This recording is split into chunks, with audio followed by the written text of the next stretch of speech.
Everyone, welcome back to our channel Santosh Palakonda. ఏంటి baby milk feeding bottles చూపిస్తున్నాను అనుకుంటున్నారా?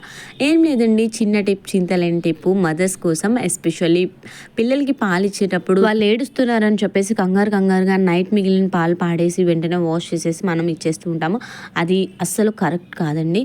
So ఇలా ఇప్పుడు నేను చేసే ప్రాసెస్లో మీరు చేయండి. ఒక గిన్నె 1/2 లీటర్ వరకు వాటర్ తీసుకోండి. ఎన్నైతే పాల డబ్బాలు ఉన్నాయో సో అవన్నీ కూడా వాటర్లో వేసేసి కొంచెం వంట సోడా అండ్ అలానే కొంచెం కల్లుపు ఎవ్రీ కిచెన్లో అవైలబుల్గా ఉంటుంది. సో అలా యాడ్ చేసేసి 1-2-3 సార్లు బాటిల్ అనేది మనం తిరిగేసామనుకో ఆ వాటర్ కూడా లోపలికి వెళ్ళి సాల్ట్ వాటర్ అనేది ఎలాంటి బ్యాక్టీరియా ఉన్నా సరే రిమూవ్ చేసేస్తుంది. అండ్ అలానే ఎక్కడైనా పాలు మరకలు ఇలాంటివి ఉన్నా కూడా మనకి పోతాయి ఈజీ. బాటిల్స్ వచ్చేసి కొంచెం ఓవర్ బాయిల్ చేయాలి.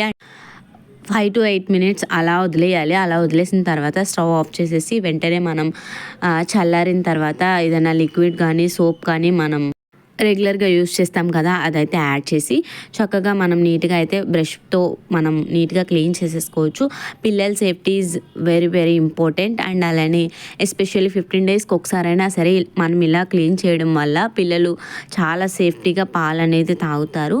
అండ్ అలానే కనిపించని బ్యాక్టీరియా అనేది ఫామ్ అయిపోతుంది మీ ఫీడింగ్ బాటిల్స్లో. సో ఎందుకంటే ప్లాస్టిక్ కన్నా మనం స్టీల్ యూస్ చేస్తే ఇంకా మంచిది.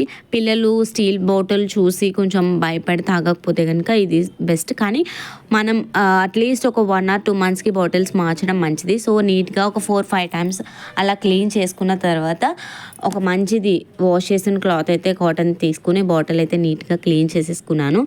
బాటిల్ ఎంత ఇంపార్టెంటో పైన ఫీడ్ చేసే క్యాప్ అండ్ అలానే పైన పెట్టే క్యాప్ కూడా అంతే ఇంపార్టెంట్. అవి కూడా నీట్గా అయితే వాష్ చేసేసుకోవాలి. సో మనం స్టార్టింగ్లో షాప్ దగ్గర ఎలా అయితే మనం కొంటామో అలానే వచ్చేస్తుంది. నేను వచ్చేసి ఎవ్రీ 15 daysకి ఒకసారి ఖచ్చితంగా చేస్తాను. అండ్ ఫైనల్లీ చాలా అంటే చాలా నీట్గా చాలా క్విక్గా అయిపోతుంది. లేట్ చేయకుండా ట్రై చేసేయండి మీ ఇంట్లో పిల్లలకి. వీడియో నచ్చితే చివరిలో లైక్ చేయండి. ఇలాంటి మంచి వీడియోస్ కోసం ఛానల్ని సబ్స్క్రైబ్ చేయండి. Thanks for